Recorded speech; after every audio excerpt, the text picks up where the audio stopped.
button on it. Got the blue button on. Yeah. Commissioner O'Grady, Commissioner Brown, Commissioner Boyce when he returns. Good afternoon, and thanks for having us. Dave Masterson is going to actually present part of the budget, give a quick overview, and then Chief Earl Smith is going to highlight one of the programs we would like to, or that we will be implementing early next year. So I'll turn the floor over to Dave Masterson at this time. Good afternoon, Commissioners. Just briefly, a little statement here. Prior to taking office, Sheriff Baldwin pledged 5 goals in order to improve and ensure fair and impartial policing, create effective and innovative crime prevention methods, and improve community relations.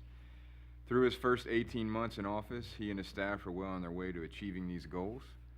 Sheriff Baldwin has mended the relationship with the county commissioners and is making every effort to work within his existing budget through office reorganization and the repurposing of materials, supplies, and staff. In order to continue towards his goal of working with the Franklin County community, the Crisis Intervention and Diversion Unit is ready to start 2018 running. With us is Chief Deputy Earl Smith, who will discuss the current and future work of this unit and how it will impact the lives in Franklin County. Good afternoon, Commissioners. Good afternoon, Chief. afternoon. Just as Dave Masterson outlined in his opening statement, Sheriff Baldwin is obviously committed to implementing this community intervention and diversion team. But before we move on with that, just real quick, this past year, 2017, we also implemented a liaison unit, which is up and running, and it's very successful up to this point. But they're basically reaching out to the communities and neighborhoods and responding to their needs as they arise. But the community and intervention and diversion team is going to be implemented in 2018. And what we did is we have a PowerPoint. It's just a brief overview of our vision as we sit here today.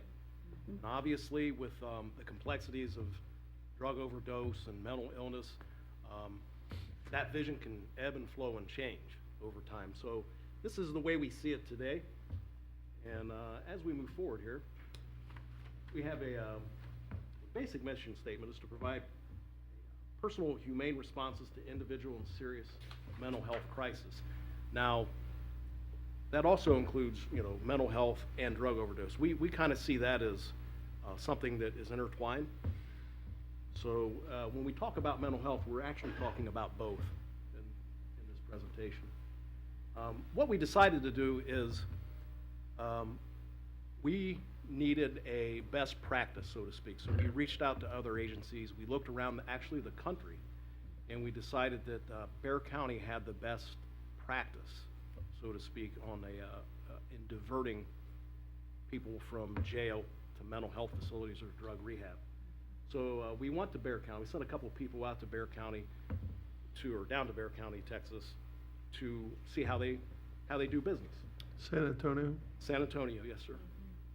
And when they began this venture like 17 years ago. Yeah. And the sheriff back then came to the conclusion that the nation's jails have become a de facto mental institution, which is correct. And that's kind of where we are today. Thank you. Now, I know this is a lot of buildings here, but this is the Haven for Hope in San Antonio, Texas, or Bexar County. And it is a facility that's been built over a period of 17 years, and we could probably talk all day about this facility. However, what I'd like to do is just concentrate on a couple things here. In the lower right-hand corner is the Restoration Center, which is key to the diversion process. And then if you notice in the lower left-hand corner, you see central magistration, or a magistrate.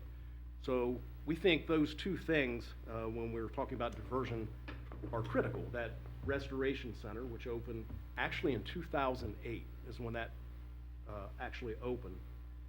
And it is a place where people that are in crisis go to. So they can get there 3 different ways. They can check themselves in. Police officers on the street, or deputies, can, through assessment on the street, decide we're not going to arrest this person, we're going to take them directly to this Restoration Center. It's one place. They don't have to decide between 2 or 3 different places. So they take them here, They don't have to worry about them turning back around and being on the street 2 hours later. So they hold them there until they're evaluated. And thirdly, they could be arrested. And what's key here is, when these people were arrested, they go before a magistrate within 2 hours. So they have a magistrate, a prosecutor, and public defender on duty 24 hours a day, 7 days a week. So they see a magistrate, and based on their situation, how they answer a series of questions and their charges, they can be, in fact, diverted to this restoration center. That's where it all begins, as far as diversion in Bexar County. So moving forward here, 2008 is important. Like we said, it took 17 years to build this model. Okay, so over a period of time, they built that entire campus. And the timeline starts obviously down in 2000 through 2017, but the important date, and I'll tell you why here in a second, is this 2008 date, which is when the Restoration Center actually opened. And what we see here, when that opened, as we move forward, is the jail population. So the census in 2003 was 1.4 million. And in 2016, it was 1.9 million. So obviously their population is increasing in Bexar County or San Antonio, Texas. But as you look, starting in 2008, when that Restoration Center opened, it started, the population, the daily population of inmates started to decline between 2008 and 2016, even though the population was increasing. So that was an indicator to us, and this is one of the reasons why we went down there to visit. This plan, or this model, was successful. And this is just an overview of kind of their outcomes in Bexar County. So they reduced the jail population, reduced recidivism, reduced costs, increased access to care, so on and so forth. Some of the key points here is a 4% rearrest from new offenses. That's incredible from our perspective in law enforcement. And you can see they have 1,000 empty jail beds at this point. So it has been extremely successful. And coming out of here, or when we were done, or when our guys were done visiting down there, they came out with some key points or some key factors they think we should look at here as we move forward in order to be successful here. And again, when you look at this model, what really reaches out and kind of grabs you is it's important for people to work together, all these different agencies, mental health, prosecutors, public defender, everybody. If we're not all working together and we're all not partners in this, then it will fail. So some of our key points is the magistrate on duty 24 hours per day, which includes, a prosecutor and a public defender. The SWAT and fugitive squad, and we'll go over this a little bit here as we move along, should not be serving low-risk probates. Now that's coming from Bexar County, okay? They use the SOF approach, which means deputy wearers, they wear plain clothes and they drive plain vehicles. And the reason for that is that when you're dealing with probates and mentally ill, they're not criminals, okay? They actually have a state law in Texas which prohibits police officers to work probates in uniform. They have to be in plain clothes. They have to identify themselves, but they can't be in uniform. And they cannot be in a marked vehicle. Should have daily interaction with the mental health personnel. However, they say we should not be co-located. There's too many conflicts between the police officers and the mental health people, but they should be in contact every day and working together. And the deputies that are assigned to this unit should be mental health focused and not focused on law enforcement duties. So they should be focused more on mental health issues. And again, the need for close partnerships with law enforcement, mental health, courts, everybody that's going to be involved in this process needs to be working closely together. So those are some of the key points we brought home in our first visit to Bexar County, or San Antonio, Texas. This is just our current situation, bad, good, or indifferent. This is what we do now, just to let you guys know. Our SWAT team and fugitive squad, we receive about 4 to 6 probates per day. And it's key to understand, though, that these probates are good for 10 days.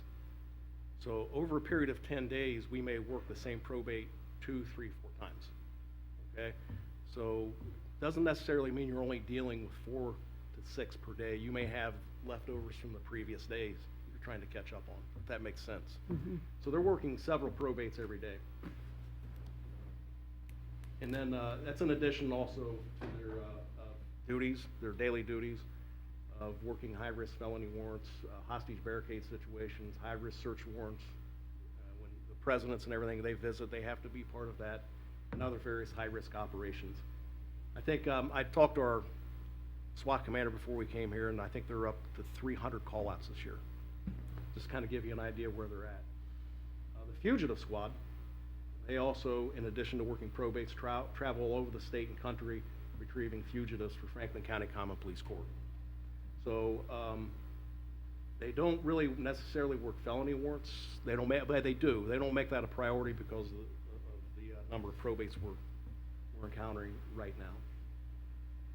And finally, the patrol division, they do assist. They will go out and work them when they're not handling calls for service. So it depends on how busy they are. And they don't necessarily like working them at night or on third shift. So what can we do different? So we had all this in mind, and we asked ourselves, what can we do different? And obviously, we talked about partnerships with the mental health community and law enforcement and prosecutors and everybody. So the sheriff's office recognizes the need to take a different approach. We do. We recognize that. We understand it. And the combination of everything that's gone on around us today, I mean, it's obvious that this is a problem. We see overdoses every day. You see overdose deaths, you see mass shootings, you see everything, a lot of things that relate back to mental illness and drug addiction. So our general proposal is, I actually already started this, or we're going to in early January. So that we want to stand up this community intervention and diversion team. It'll be comprised of people that are going to be highly trained in mental health issues, CIT, and any other mental health issue that our partners deem necessary for them to learn, okay, the officers. Work alongside the mental health professionals, okay, not necessarily be co-located, but they'll work alongside. And they will assist deputies on the street. So if there's a call and a deputy has somebody they feel needs evaluated, they'll do an assessment on the scene before they take any action. So those guys will be able to do that. And ultimately, we would want to avoid taking people that do not belong in jail, or not taking people that don't belong in jail and getting them treatment or help. So that's our ultimate goal. So how will this all be different? The deputies will be focused 100% on mental health issues. They will be in contact with the mental health professionals every day, talking to them and partnering up with them. There will be one central, now this is an idea, so I mean this is looking into the future of having potentially one central location for everybody to go to, like the Restoration Center in San Antonio, Texas. They can respond, like I said earlier, to patrol calls and help the patrolman on the street out assess situations regarding mental illness. And they will be responsible for the service of low-risk probates. And SWAT, on the other hand, if anything is high risk, if there's a lot of weapons involved or the person's extremely dangerous, they can go ahead and serve those warrants. So just to kind of give you an idea, Bexar County Sheriff's Office Mental Health Unit, which is about the same size as Franklin County. They have a full-time team. They have a lieutenant, 2 sergeants, and 16 officers that work in this unit. And as of October of this year, they added some people to the jail. 5 officers were added to the jail as full-time mental health officers. And currently, the FCSO, beginning in January of 2018, we are going to implement 4 deputies and 1 sergeant and start that process of basically training these people and bringing them on board and getting them out working.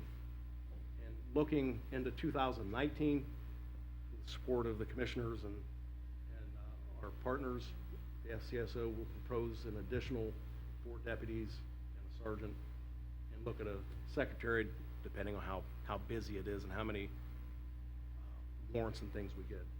So in a nutshell, that's everything. That's a brief overview of what we found in Bexar County, Texas. And we wanted to bring this back to you guys and let you know what we found and what kind of direction we want to take from here. Chief Sheriff, what's our average daily bed night today?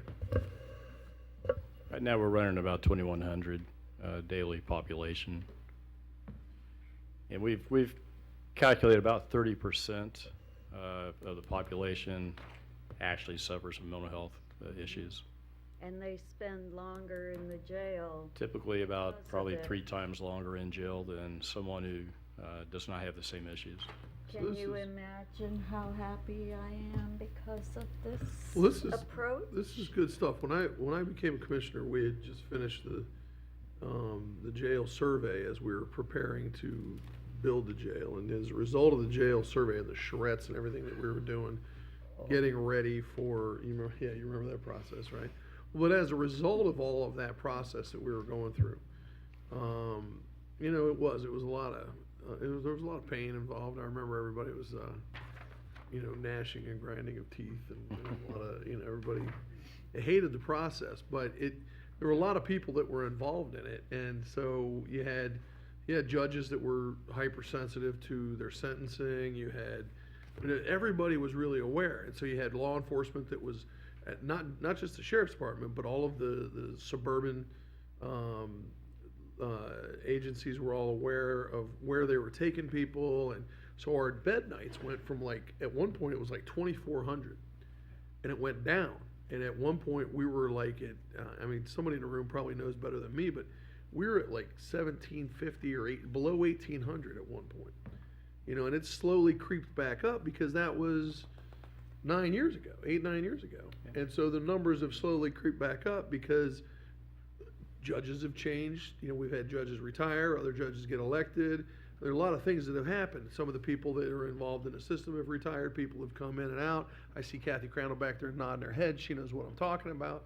And so slowly the numbers of the bed nights have creeped back up. But what you're talking about, this is all, it's a different approach, but it's the same kind of a concept, or same type of a theory. And it's great to hear, that you guys are taking a look at this, and so I'm glad to see this. So good stuff. We found ourselves in a position, we were on track to serve about 1,300 probate warrants this year. I don't think we'll go that high, but probably well over 1,000. And we found ourselves in a position where every unit is working every minute to do probates. Mm-hmm. And they're not able to do their other functions. And it's just a revolving door. We're not really getting anywhere. And to me, you see the increase in the heroin epidemic. Mm-hmm. As that increases, our probates increase. And I think there's a direct correlation between drug usage, sometimes mental health issues. And ultimately, we don't really want those people in jail if they can be better treated somewhere else. So and I think by taking this approach, we, in the sheriff's office, we need to do our part. I think we've been very, very good about putting people in jail and doing that part, but trying to take a different approach and redirect is what we need to do. Well, that was the whole point of the study at the time was, not the whole point. The whole point of the study was to understand what it was we were trying to build at the time and what we needed, capacity. But the whole point of that that exercise at the time was why are we sending when we were at 2,400, they were sending everybody to jail. They were literally just sending everybody to jail, which is the most expensive option. I mean, when we're incarcerating everybody, that's the most expensive option. How much does it cost us to incarcerate somebody versus how much does it cost us to send them to the right place so they get the right service, so that they get the right treatment, and as opposed to the first night, send them to jail, pay for that for the first couple of nights before we figure out where they need to go and who they need to see. And, you know, they're already in jail for 2 or 3 days and we're already paying for them for 2 or 3 or 4 days before we figure out where they need to go. True. And now we've wasted all that money and all that time, and we've wasted bed nights and we've wasted that expense before we figure out where it is they need to go and how we get them the right services. And so this is it's much more efficient, costs less dollars, costs taxpayers less money, it costs you guys less in terms of man hours. It's a much more efficient system. And so, you know, Commissioner Brown doesn't have a furrowed eyebrow all the time, and her blood pressure can go down a little bit, because this is definitely one of her major issues, you know, as it relates to, you know, all the things that she's been working on for all the time that I've been here. And so, you know, it's just great stuff. I'm glad to see you guys are focusing on this. So, Thank you. thank you. This is mostly funded through general fund dollars, and I know we are focused a lot on looking at how we spend general fund dollars as we're looking at our tax issue. And I know Commissioner Boyce has been asking this question, so I'm gonna just give that to you, Commissioner No, go, you're doing a great Boyce. job. No, Go ahead. no. I'm thinking of another question, so you can ask I'd that like to one. make a point just for my new colleague who's here for brand new, and not to embarrass my sheriff, but you'll notice that the total sheriff's budget in 2018 is $149 million. 2001, the sheriff's total budget was $49 million. So over the last 17 years, the budget for the sheriff's office has increased by $100 million. Wow. Not that that's the fault of anybody sitting at the panel in front of us. It's just, that's just the increase in law enforcement that's happened over the course of the last 17 years.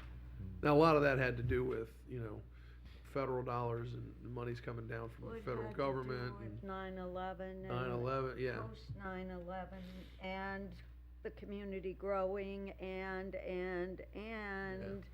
but again, I go back to the sales tax issue, and as we look at the needs in our community, we have to look at safety, and what you're proposing to do makes all kinds of sense for safety, for economics, for, you know, these are our neighbors, our friends, our relatives who have mental health issues, drug addiction issues, and they're coming back. If they're in jail, they're coming back to be our neighbors, and we need to keep them prepared and ready to be back in the community in a safe way. And so what you're proposing to do is not get them in there in the first place, which makes a lot of sense. But if they're in there, we need to get them out prepared to be out for good. And using our general fund dollars in this way, and we talked about it earlier, makes a great deal of sense in so many ways. And I want to thank you for thinking about these issues in a more creative and a more sustainable way. That's it.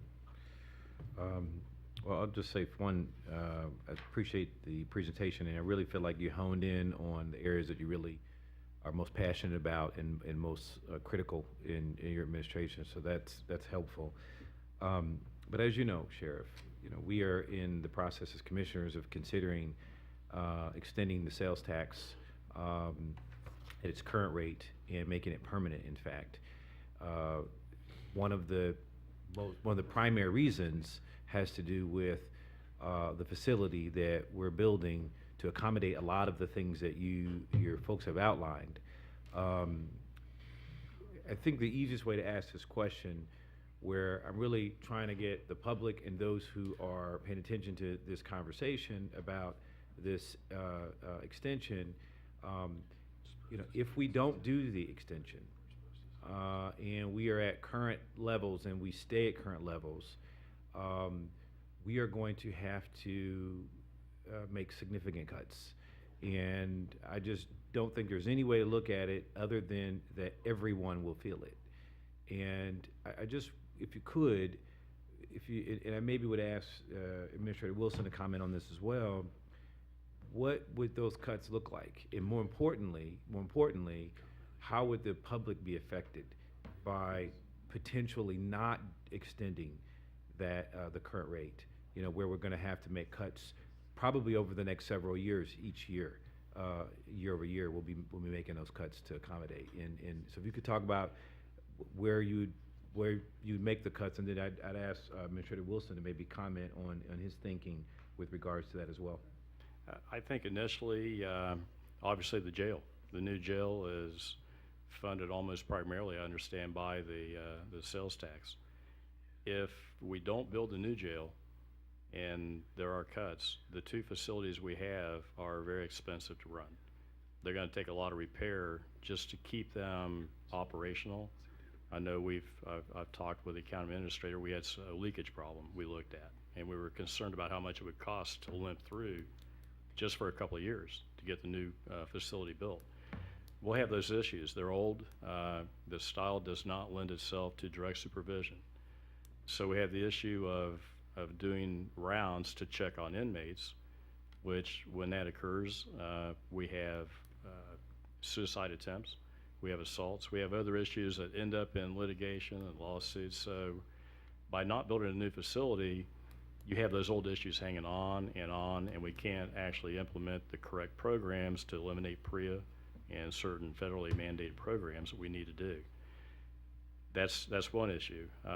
Maintaining the two facilities, we have to transport so many inmates back and forth. I think last year was around 45,000 individual transports to and from court, if you calculated it out.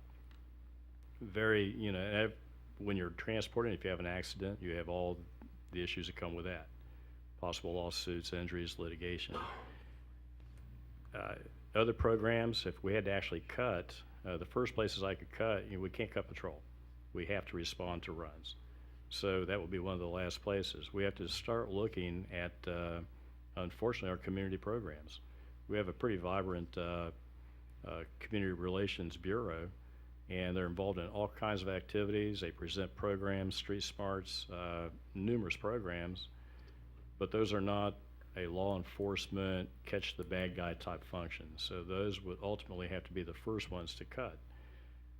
But in my view, those are the programs where you get the most bang for your buck. Mm-hmm. That's where you actually plant the seed, that's where you kind of build relations, and in time, you cut down on crime rate and you improve quality of life.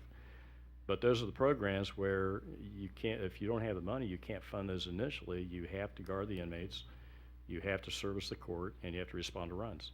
Yeah. And you get back to the basics, is all you can do if you don't have the proper funding.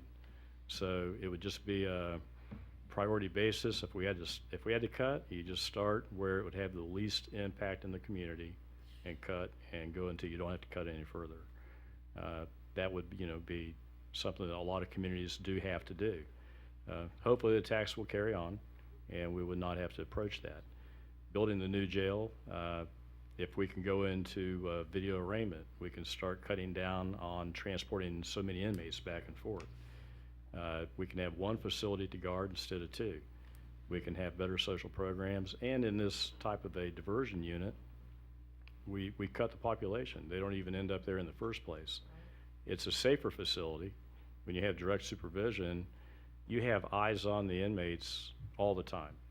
If I'm the person assigned as a deputy inside a pod, and you're in one end, I'm watching you. If you try to do something, you try to harm yourself or someone else, I see it. Versus now, you have to walk down, you have to walk around a hallway and peek in the windows and do your rounds. Have you had a conversation yet with the public defender about video arraignment? Have not. We kind of put that on hold. We talked with the I county have, administration. and continue the conversation. So we're having very robust conversations, but Yes. the effort continues. We want to continue the proper I'm a way. big fan of video arraignment. I'm your biggest supporter there. I'll be.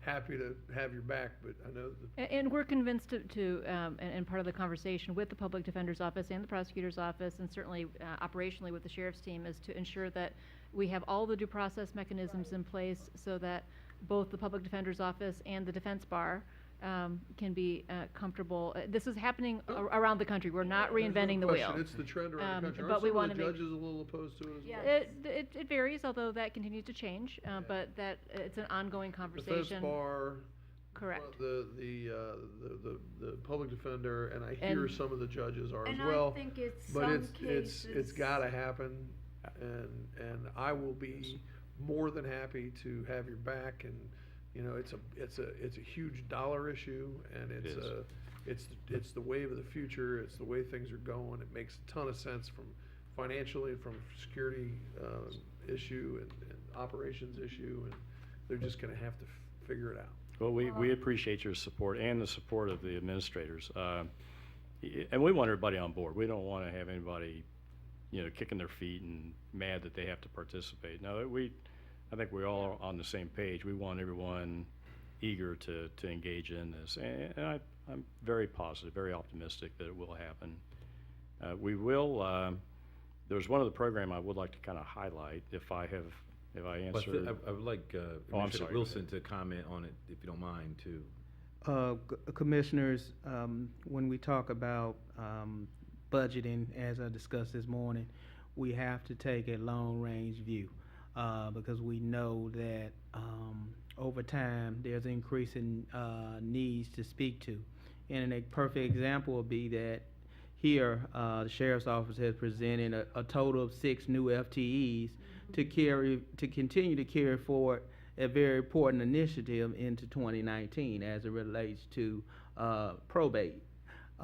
If we're in an environment, let's say hypothetically, where the sales tax wouldn't carry on in combination with a $21 million reduction, we would be in a no new position mode, unless, you know, it was something that just was so critical that we couldn't go without it. And this I would honestly say, it would be very likely I would not be able to recommend. I would not recommend this current expansion.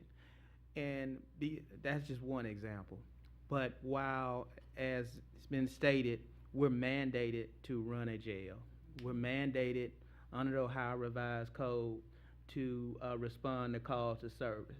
But what happens in situations where counties aren't able to have the resources necessary, the Ohio Revised Code don't speak to whether you do it well or not.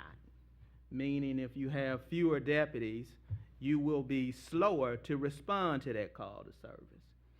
It also does not say the quality and how well your jail has to be ran. So if we in fact increased the vacancy credit and stated that the Sheriff's Office would not be able to bring on new classes of deputies to replace those that retire, and would not be able to move towards direct supervision model in over the next several years, it would impact how well the jail is ran, which means there would be, our deputies would be in situations that wouldn't be as safe. Inmate violence would increase. You would just have more general chaos. In an environment where you have high inmate to deputy ratios, you're going to have increased staff burnout, which creates risk within the environment. Overtime is not good if you got someone working to the point where they aren't alert, they're wore down, they beat down, and then things happen when you talk about 2,100 inmates inside a facility. So, would we continue doing what we're mandated to do? Yes. Would the quality of how well we're doing it, even with the most well-intended people, deteriorate? Yes. Another area is we would immediately look at is, which is we had to do during the Great Recession, meaning we have an excellent fleet manager in Charlotte Ashcroft.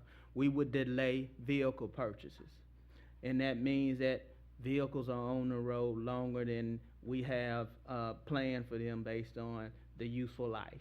With that, you have vehicles down more often.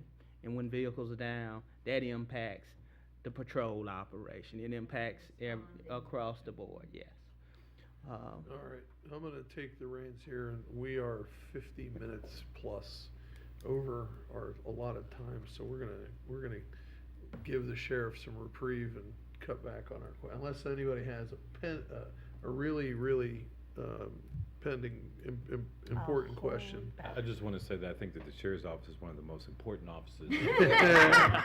Yeah. The You see what happened? The First- most The first important most, office. First as elected you said official sitting in front of earlier. him, first elected official sitting in front of him, a guy wearing a badge and a gun, and he has to go ahead. Yeah, I see.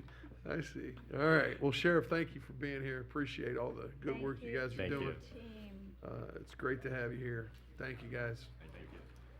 All right, Dave, I'll see you Friday night probably. Oh, yeah, 7:15.